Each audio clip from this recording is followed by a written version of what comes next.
Hi friends, welcome back. In previous two videos, we saw how to check Wi-Fi password graphically, and in this video, we saw how to check Wi-Fi password via command prompt. Now in this video, we will know how to check the password of all the profile you have connected with your laptop till now. So without wasting a single bit of time, let's start our video. For checking, press Window plus R, search CMD. Here command prompt is open. Now type netsh wlan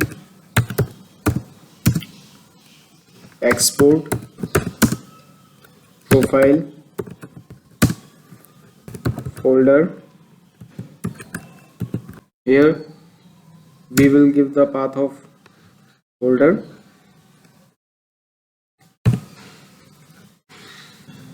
It will simply our C drive equals to clear. Here equal to is missing.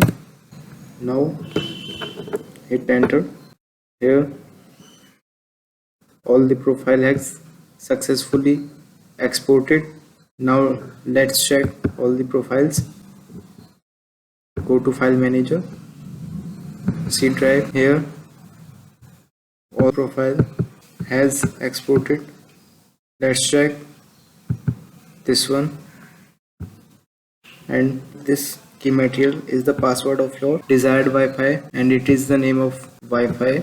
Thank you guys. If this video is helpful for you, then please do like, share and subscribe your YouTube channel.